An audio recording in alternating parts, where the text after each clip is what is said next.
Kürt edebiyatının sosyopolitik analizi. Ekrem Baydoğan, Ramazan Çeper. Aryen Yayınları. Ekrem Baydoğan ve Ramazan Çeper'in birlikte kaleme aldığı Kürt edebiyatının sosyopolitik analizi incelemesi Aryen Yayınları tarafından yayımlandı. Ekrem Baydoğan 1978'de Van'ın Özalp ilçesinde dünyaya geldi. 2006 yılında politik faaliyetleri nedeniyle İstanbul'da tutuklanarak 180 yıl hapis cezasına çarptırıldı. Ramazan Çeper'le birlikte daha önce de Değer Felsefesi ve Ahlaki Politik Duruş kitabını kaleme aldı. Ramazan Çeper ise 1980 yılında Batman'ın Sason ilçesinde dünyaya geldi. 1998 yılında henüz 18 yaşındayken politik faaliyetleri gerekçe gösterilerek örgüt üyeliğinden tutuklanarak cezaevine konuldu. 2004 yılında tahliye oldu. 2006 yılında tekrar tutuklanarak müebbet hapis cezasına çarptırıldı. Cezaevi sürecinde Türkçe ve Kürtçe kaleme aldığı kitapları Aram, Tevn, Ar, İstanbul Kürt Enstitüsü ve Aryen Yayınları tarafından basıldı. Çeper, en son Ekrem Baydoğan ile birlikte Kürt edebiyatının sosyopolitik analizi kitabına imza attı.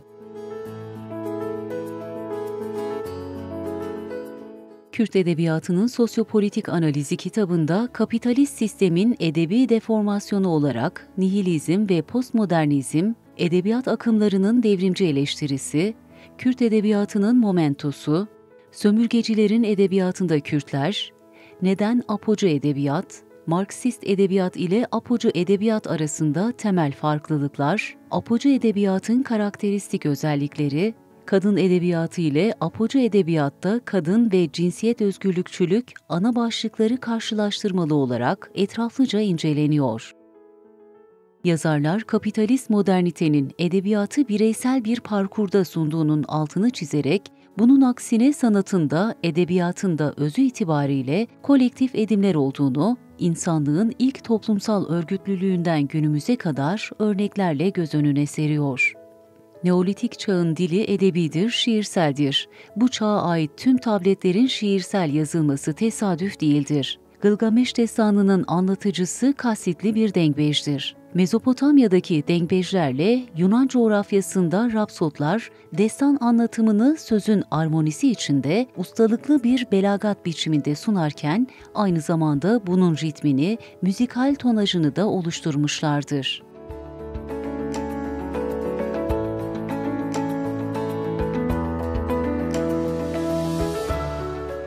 Kitapta postmodernizmin sanat ve edebiyatı etik ve politik bağlamından koparıp içeriksiz bir meta haline getirdiği belirtiliyor ve böylece ben sanatçıyım, edebiyatçıyım, siyasetçi değilim gibi sözlerin arkasına saklananların da tarafsızlık masumiyeti nosyonları üzerinden en örgütsüz kesim haline getirildiğinin altı çiziliyor. Bu yaklaşımında Kürdistan'da sokağa çıkma yasakları döneminde kentler yıkılırken, insanlar bodrumlarda diri diri yakılırken, yüz binlerce insan göçertilirken, sanatçıların ve aydınların sessiz kalmasına ya da yaşananları ters yüz etmelerine neden olduğu üzerinde duruluyor. Kürt edebiyatının sosyopolitik analizi, edebiyat üzerine yoğunlaşanlar için farklı bir inceleme kitabı olarak raflardaki yerini alıyor.